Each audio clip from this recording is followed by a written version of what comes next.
Hello students, good morning to all.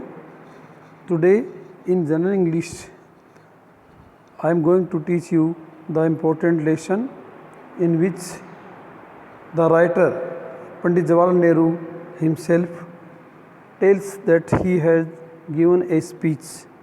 So the essay has been written in the form of speech. I am Dr. S.R. Bhargav, Department of English, Associate Professor. The name of the topic is A Tryst with Destiny,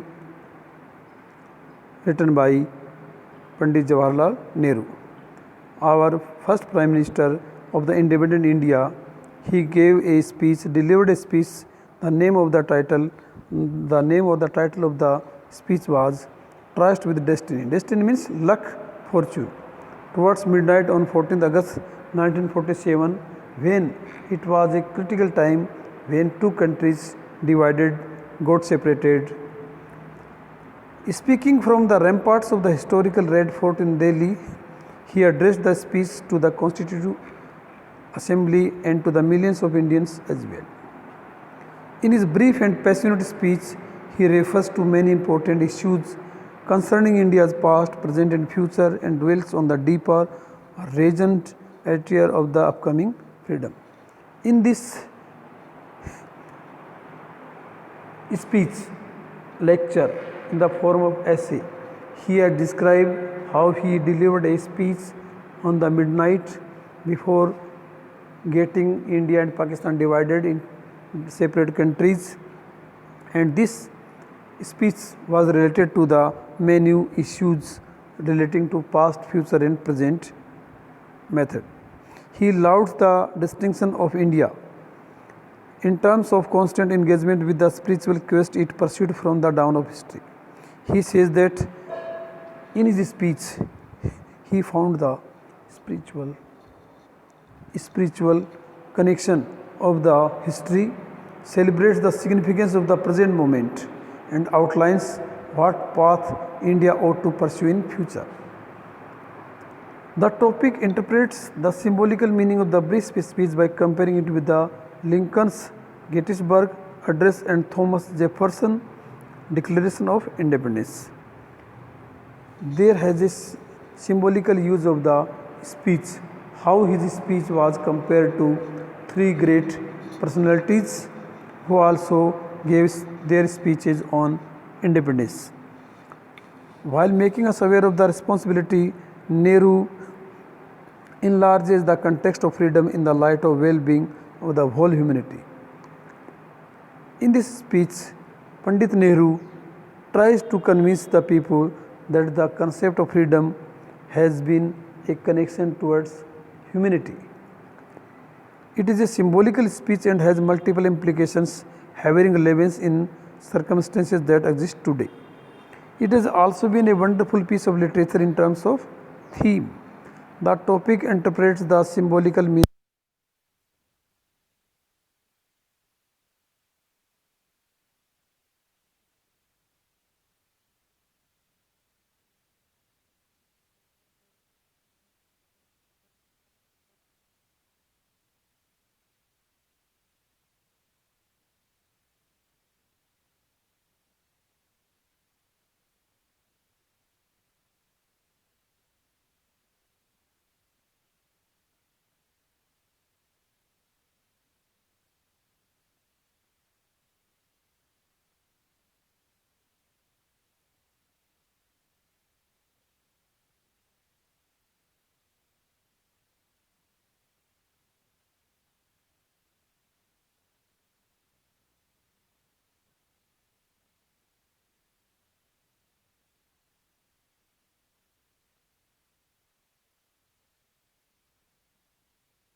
new constitution at this solemn moment when the people of India, through suffering and sacrifice, have secured freedom. I, a member of Constituent Assembly of India, do dedicate myself in all humility to the service of India and to her people to the end that this ancient land attain her rightful place in the world and make her full and willing contribution to the promotion of world peace and the welfare of mankind. Members who are not present on this occasion to take the place with such verbal changes as the President may prescribe at the time they next attend to session of Assembly.